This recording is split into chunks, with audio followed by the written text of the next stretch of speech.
If you've got growth and security in food supply and energy supply here, and you don't other places, people will vote with their feet.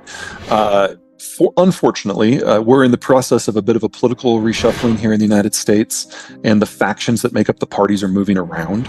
And the faction that is most in play is organized labor, and the issue that they are strongest on is not wanting an open migration system. So we are incapable at the moment in the United States for having a meaningful conversation about migration. And until that passes, until we know where organized labor ends up, we are missing a wonderful opportunity here to take the best and the brightest from the rest of the world. And it's not just an issue of providing labor. I mean, think about it. If somebody has a college degree, that means they have 16 years of education. And if they come to the United States, foreigner comes to the United States, that means someone else paid for that. I mean, it's like, by the numbers, immigration's brilliant. Canada, if it was on its own, would be totally screwed, but it's attached to the United States via first a bilateral trade deal and then ultimately by NAFTA. And it has a lot of the same defensive capacity. So yes, Canada is going to be just fine. They've got some internal stuff they'll have to shake out, but they always have. So that's par for the course. Mm-hmm. Mexico is the highest value-add economy in the world if you compare the cost of the inputs versus the value of the outputs. And so I would expect Mexico to be one of the 3 most quickly growing economies in the world for the next 30 or 40 years. Wow. There are a short list of other countries, whether that they saw this coming or just sheer luck, have entered into trade deals with the Trump administration and are probably going to be fine. The top of that list is Japan. Japan came to the U.S. seeking a deal, knowing it was going to be humiliating, and Trump obliged. But then when Biden came in, the Japanese made it very clear they don't want to change the terms. Mm-hmm. So they saw a lot of these deglobalization and depopulation trends coming a long time ago because they were, in many ways, the cutting edge. They are demographically the oldest society in the world. And so they knew that they had to have access to a real market. So that whole Toyota mantra of build where you sell, that's not just a slogan. That's a national survival strategy for the Japanese. And they have found a way to swallow their pride and attach themselves to NAFTA. So I think they're going to be okay. I'd watch Southeast Asia pretty closely. We've got good relations with most of them. The one that matters the most by far is Vietnam. Good educational system, decent demographic structure, and they're trying to leapfrog China in terms of technological aptitude, and they're doing a decent job of it. They are definitely the country that has benefited the most from China dropping pieces of the manufacturing systems. Let me give you the caveat first, especially when you're talking about demographics in China, we can only rely on the data we have. Right. And with the Chinese now admitting publicly that it's all been fabricated, this fastest aging society in human history, that's the fabricated story. That's the best case scenario. The reality is significantly worse. And even if you believe the data on its face, Shanghai and Beijing already have the lowest birth rate of any metros in human history. Wow. So the pace of the disintegration here is really difficult to wrap your mind around. And I think disintegration is the word. We are looking at the end of China as a political entity within a decade or two, and as an economic entity within a decade. Wow. Whether or not the CCP survives that is an open question, because for the CCP, economic growth is no longer perceived as the path to legitimacy. So the politics can go in a lot of weird directions. But let's talk about the country as a whole. It will not be able to hold together. It will not be able to fuel and feed itself. And in that sort of environment, the capacity of Beijing and the northern core to control all the outlying territories is absolutely going to come into question. Now, China has only existed as a unified entity for about 10% of its 3 millennia of history. It is usually fractured apart. And in situations where it has been together and then it's broken down, what usually happens is the northern zone turns into a famine-redded hellscape where there's not energy, there's not food, there's a bit of a low-grade civil war, and the central government is desperate to oppress people into unity.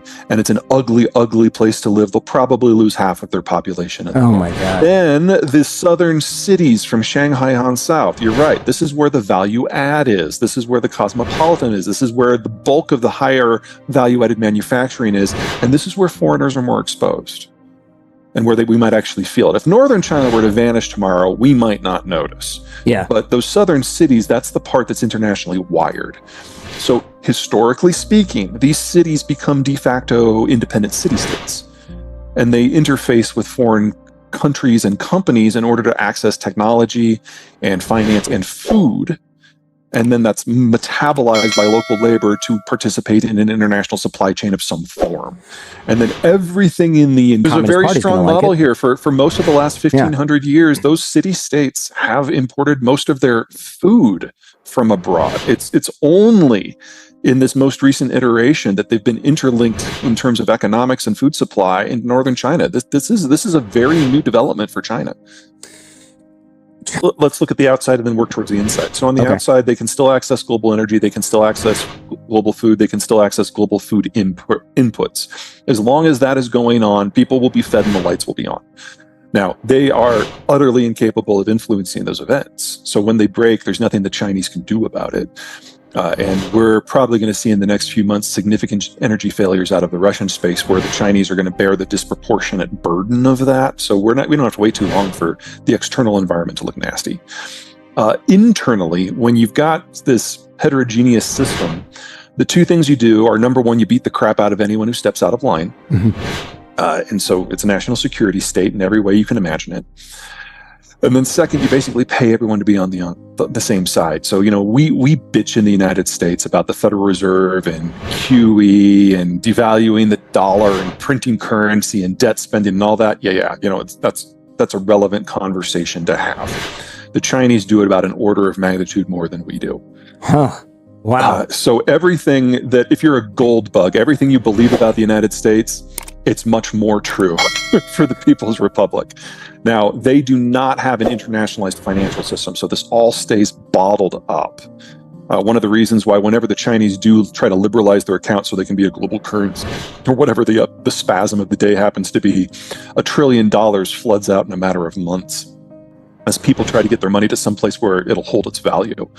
But it doesn't take much to pop that, because basically we're looking at subprime, the American subprime experience, but not just across the entire housing sector, but in every economic sector.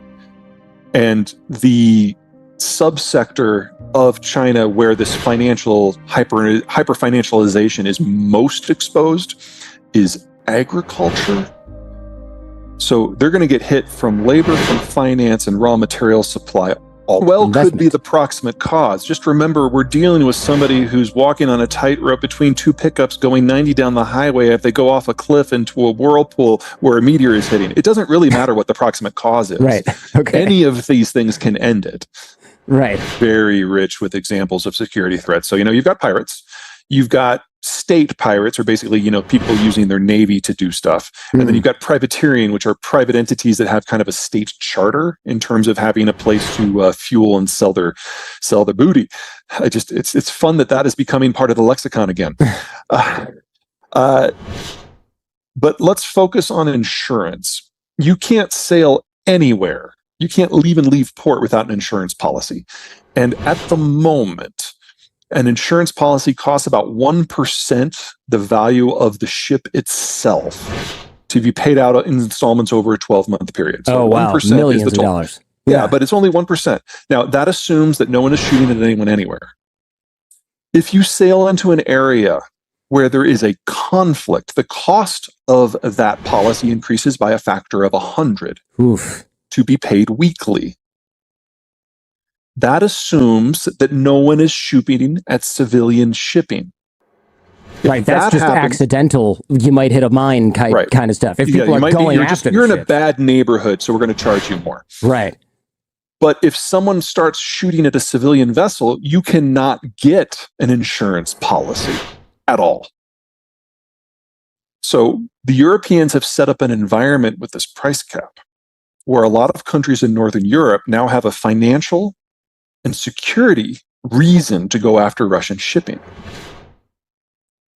I would argue that the more China acts like a bag of dicks, the more countries in Southeast Asia are developing an interest in going after that shipping. And while I don't think the Chinese are going to ever go after Taiwan, I think it would be national suicide. We are in an environment where that is plausible. And I can totally see the US Navy, the guarantor of global maritime shipping, stopping the oil flows from the Persian Gulf to the Chinese coast. It doesn't happen to have to happen everywhere. The whole world doesn't have to be a no-sales zone. You just need it to happen in a handful of environments to raise the cost of shipping to a point that most manufacturing no longer makes sense. Because remember, if you've got 1,000-step supply chain, transport has to be no more than 2 or 3% of the cost of the entire thing.